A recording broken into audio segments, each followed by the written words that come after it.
Bonjour à tous, bienvenue dans Parlement Hebdo, l'émission qui revient sur les temps forts de l'actualité de l'Assemblée nationale et du Sénat. J'ai le plaisir de la présenter avec Steve Jourdain. Bonjour. Bonjour Elsa. Et cette semaine, on revient sur un passage obligé pour tout Premier ministre, la déclaration de politique générale. Et on en parle avec notre invité, le sénateur La République En Marche des Hauts-de-Seine, Xavier Iacovelli. Bonjour. Bonjour. Et c'est Steve qui dresse votre portrait. Xavier Iacovelli, vous êtes né à Suresnes dans les Hauts-de-Seine. Vous êtes l'aîné d'une fratrie de 4 enfants, produit d'une famille de descendants d'immigrés italiens, arrivé en France à la recherche d'une vie meilleure. Vous avez longtemps été chef d'une entreprise de restauration. La politique, elle débute réellement pour vous à l'âge de 21 ans. 21 ans, le Front National est au second tour de l'élection présidentielle. Vous décidez de vous engager au Parti Socialiste. Premier mandat d'élu local à Suresnes en 2008. Juin 2015, vous êtes élu premier fédéral dans les Hauts-de-Seine. Septembre 2017, vous devenez sénateur, toujours sous les couleurs du Parti Socialiste. Mais patatras, l'année dernière, fin de votre histoire avec le PS à l'été. Et alors que votre groupe décide de voter contre le discours de politique générale d'Édouard Philippe, vous vous abstenez et finalement vous cédez aux sirènes du Nouveau Monde. Vous rejoignez le groupe En Marche au Sénat. Xavier Iacovelli, est-ce que le charme opère toujours? Est-ce qu'il est possible d'avoir le cœur à gauche comme vous l'avez et d'être séduit par ce gouvernement Castex? Oui, la preuve, c'est que moi je me revendique toujours un homme de gauche, mais une gauche de gouvernement, une gauche pragmatique, une gauche... Pour moi la gauche c'est la gauche de progrès, c'est celle qui réforme, c'est pas celle qui s'oppose systématiquement et qui fait du conservatisme. Donc c'est vrai que je me suis abstenu lors du discours de politique générale d'Édouard Philippe en juin 2019. Ouais. Notamment parce qu'il y avait une vision et un objectif sur la question écologique, déjà à l'époque, qui a mis du temps, il faut se le dire entre nous. Moi, je suis quelqu'un de libre aussi, donc dans ma parole, qui a mis du temps à venir. Mais donc, du coup, j'avais voulu, on va dire, donner une chance sur cet nouvel acte du quinquennat avec Édouard Philippe, en m'abstenant. Ce qui a provoqué effectivement un certain nombre d'attaques de ma famille politique pour in fine que je quitte le Parti Socialiste en octobre 2019, au moment où j'ai signé la tribune des parlementaires et anciens parlementaires socialistes qui appelaient à soutenir le président de la République, notamment aux côtés de Jean-Yves Le Drian et d'Olivier Dussopt. Et c'est à partir de ce moment-là où je suis devenu secrétaire général du mouvement Territoire de Progrès.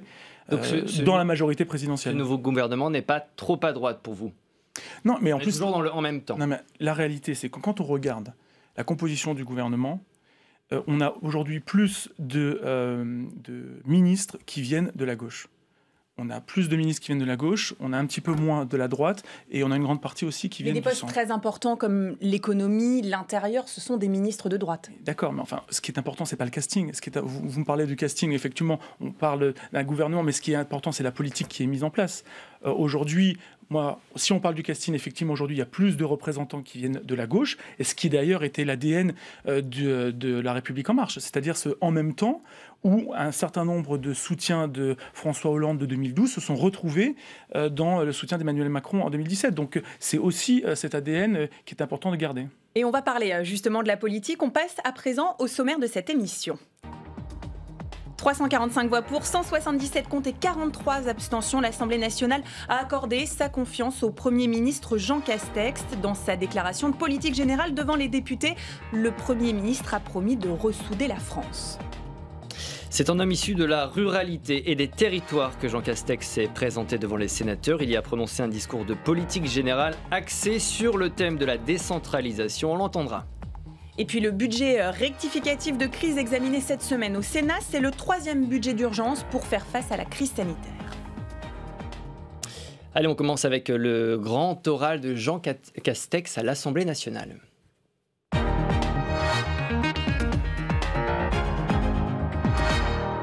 C'était mercredi dans l'hémicycle de l'Assemblée nationale la déclaration de politique générale de Jean Castex. Les députés lui ont largement accordé leur confiance.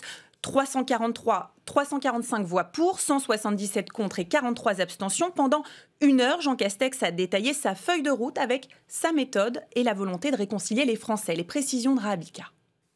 L'ambition est de taille pour le nouveau Premier ministre, réconcilier la France. Il y a beaucoup de France qui se sentent loin et laissées pour compte. France des banlieues, France rurale, France des Outre-mer, France dite périphérique, France de ceux, y compris au cœur de nos villes, n'ont pas droit à la parole. Et ce sera notre première ambition immense, réconcilier ces Frances si différentes, les souder ou les ressouder. Ressouder la France, mais aussi renouer le dialogue social avec les corps intermédiaires. Le dialogue, l'écoute, la recherche du compromis. Voilà les leviers d'une démocratie apaisée. Je crois, j'ai toujours cru aux vertus du dialogue social. En pleine crise, la relance économique est la priorité du gouvernement, avec une nouvelle méthode, le contrôle. 100 milliards d'euros seront investis dans l'emploi, la transition écologique et l'industrie. Le gouvernement présentera tous les 2 mois un point précis de la mise en œuvre de ce plan de relance, de ses impacts et de ses résultats. Parmi ces investissements, 20 milliards d'euros seront consacrés à l'écologie, cette bataille que le gouvernement dit vouloir gagner. Alors avant le fond, on va parler un peu de la forme et de la personne. On a beaucoup commenté le fait que le président de la République remplaçait finalement un énarque de droite par un autre énarque de droite. Jean Castex, il incarne quoi? Le changement, la continuité dans le changement dans la continuité? Non, je pense qu'il incarne les territoires, il incarne cette décentralisation, ce nouvel acte de la décentralisation voulu par le président de la République pour donner aussi plus de pouvoir et plus de responsabilité aux collectivités territoriales. Alors moi, en tant que sénateur, je ne peux que m'en satisfaire. C'est vrai que c'est une autre façon de s'exprimer, une autre façon, peut-être plus pédagogique, même si j'avais beaucoup d'estime pour Édouard Philippe, qui était peut-être parfois un peu cassant, avec un certain nombre d'opposants. Mais je pense que Jean Castex, et il l'a rappelé, c'est apaiser la France, faire en sorte de reprendre aussi ce dialogue social qui existait sous Édouard Philippe, mais qui avait peut-être été un peu rompu au moment des grèves. Donc je pense que moi, en tant que social-démocrate, autant dire que le dialogue social... Il fallait remplacer Édouard Philippe. Mais ils l'ont dit, Édouard Philippe et le président de la République. Le président de la République l'a d'ailleurs redit lors de son discours. Pour pouvoir incarner un nouveau cap dans le quinquennat, il fallait changer aussi de Premier ministre. Et ça, c'est d'un commun accord entre l'ancien Premier ministre et le président de la République.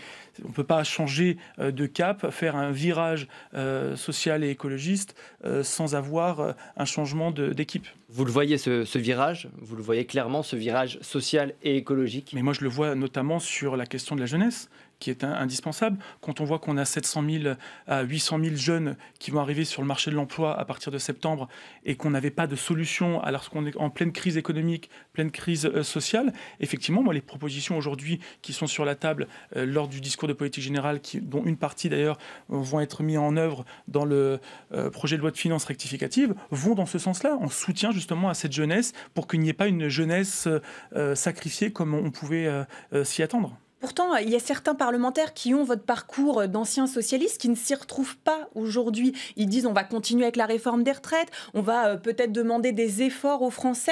Pour eux, le virage écologiste-socialiste n'existe pas. Quand le Premier ministre indique qu'il veut réindustrialiser la France, que la réindustrialisation de la France passe aussi par la transition écologique. Moi, c'est ça que je vois. Moi, je vois aussi une volonté aujourd'hui d'aller sur cette transition écologique. Quand je vois effectivement les milliards que nous mettons sur la table pour soutenir la jeunesse, quand on voit le plan Ségur, qui est un plan bien sûr, jamais satisfaisant pour ceux qui subissent au quotidien les manques de financement de l'hôpital, mais 8 milliards pour la revalorisation des carrières, 6 milliards d'investissements dans les villes et dans les hôpitaux. Voilà, c'est aussi ça, c'est aujourd'hui des mesures inédites. La dernière fois qu'on a revalorisé le personnel, je crois que c'était un grand plan d'envergure, c'était Rocard en 91. Donc je veux dire, il y a quand même 30 ans, on n'a rien fait pour le personnel soignant. Donc c'est effectivement des mesures inédites, des mesures sociales et des mesures indispensables aujourd'hui. On va revenir un peu plus tard sur effectivement ce plan de relance économique, mais puisque vous parliez d'écologie, il y a eu Nicolas Hulot, il y a eu François de Rugy, maintenant Barbara Pompili.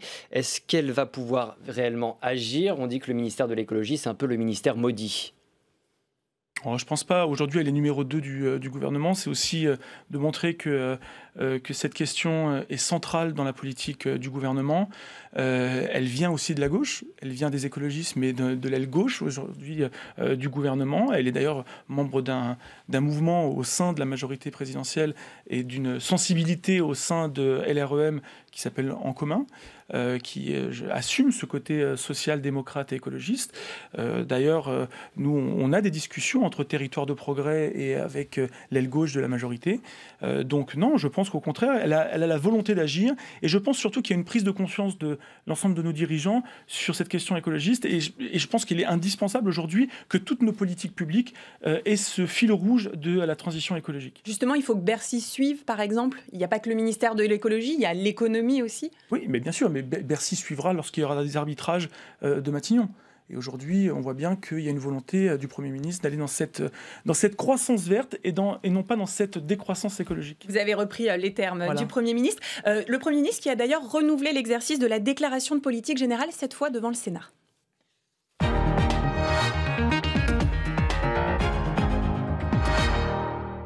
Il faudra sans doute dans les mois qui viennent s'habituer à entendre le mot territoire. À l'Assemblée nationale, Jean Castex l'avait déjà beaucoup mis en avant devant le Sénat pour son discours de politique générale. Il a détaillé sa vision pour un nouvel acte de la décentralisation. Regardez ce sujet, il est signé Jonathan Dupriez. Monsieur le Premier ministre, vous avez la parole. Jean Castex a envoyé aux sénateurs un signal attendu. Face à eux, pendant 2h30, il s'est posé en Premier ministre des territoires. Territoire, le mot a d'ailleurs été prononcé 30 fois par l'ancien maire de Prades. Ils seront donc logiquement la pierre angulaire de sa politique. L'État, je l'ai dit, est le garant des fonctions régaliennes qui scellent l'unité de la nation.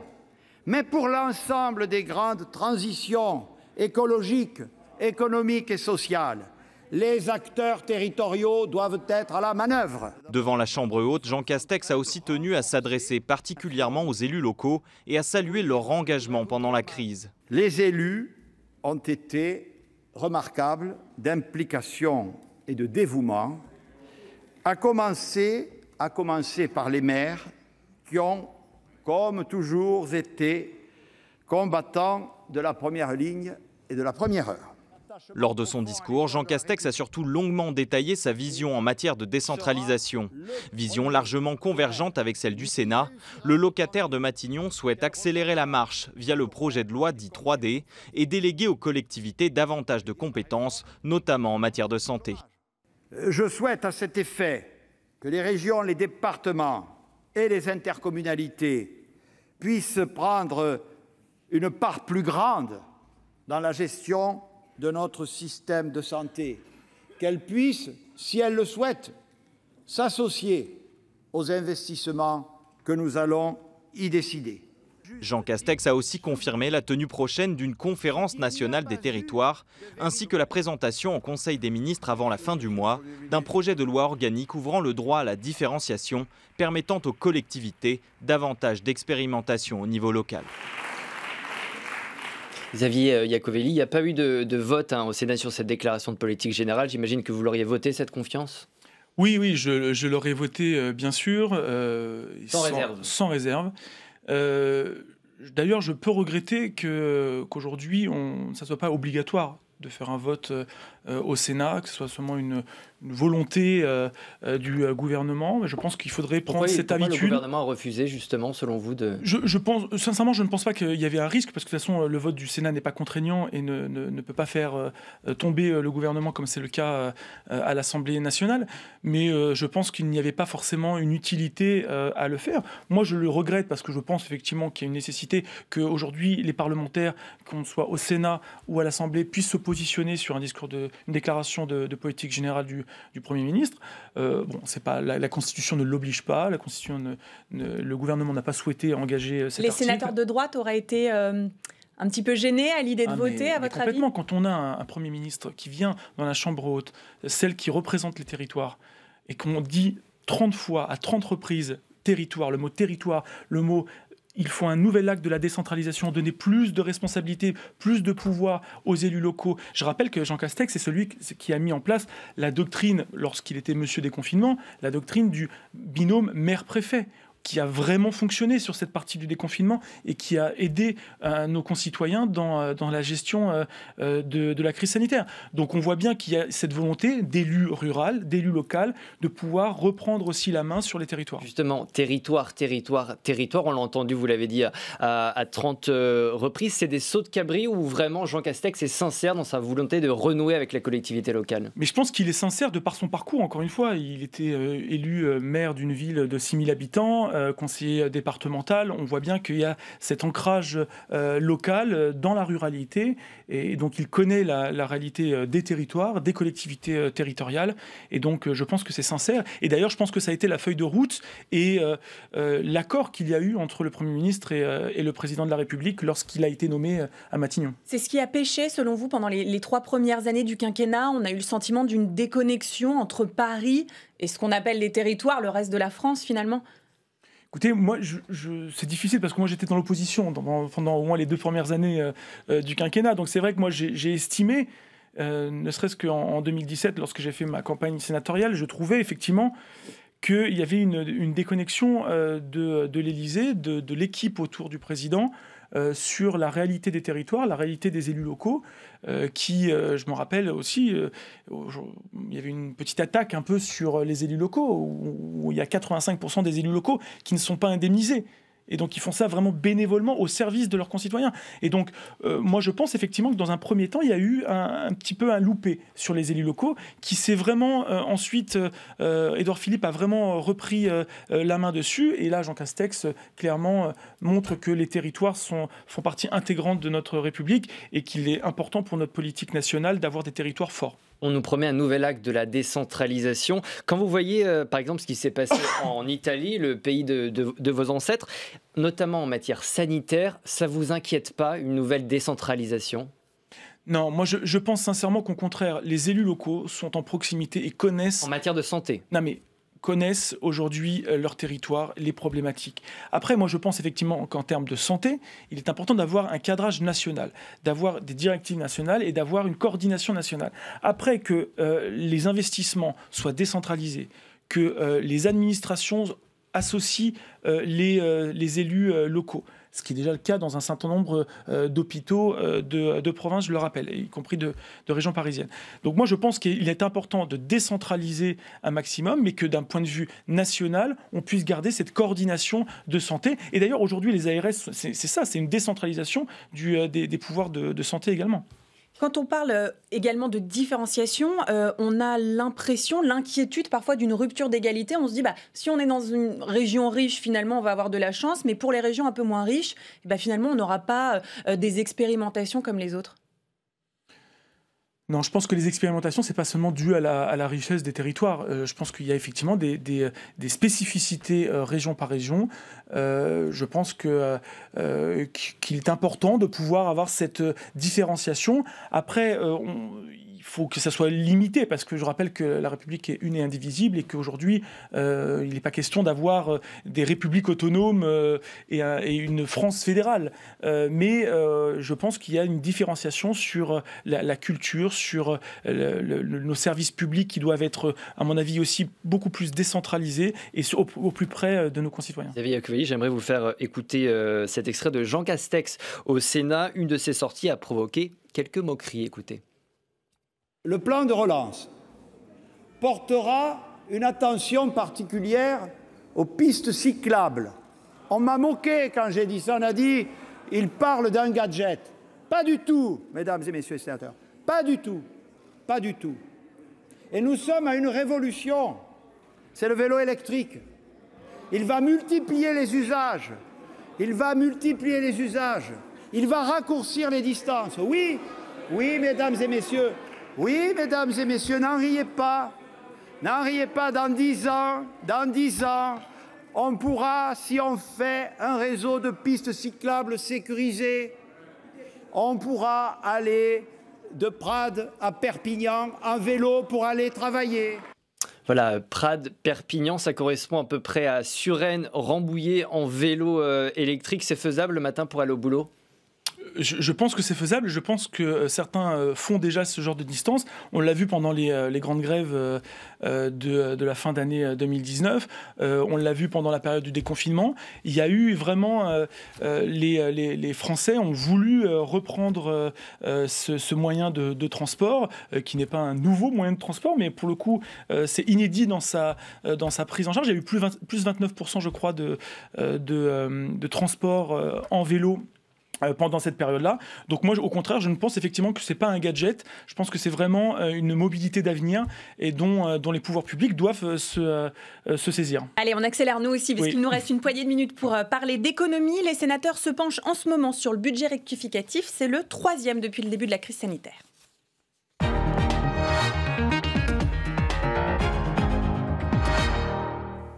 Beaucoup trop peu, beaucoup trop tard. Les sénateurs considèrent que le budget rectificatif actuellement discuté à l'Assemblée n'est pas assez ambitieux. Ils demandent davantage de mesures de relance économique. Samia Dechir. Plus la crise s'annonce profonde, plus le gouvernement allonge les milliards. 36 de plus dans le nouveau budget rectificatif, ce qui porte le plan d'urgence à 462 milliards d'euros au total. Une somme nécessaire mais mal fléchée pour les sénateurs. Plus qu'un plan d'urgence, ils réclamaient un vrai plan de relance de l'économie. Initialement prévu pour ce 3e budget rectificatif, il est finalement reporté au projet de loi de finances 2021. Nous ne sommes pas en désaccord avec vos mesures d'urgence et de soutien. Ce texte, tel qu'il ne passe pas de difficultés, nous allons l'améliorer.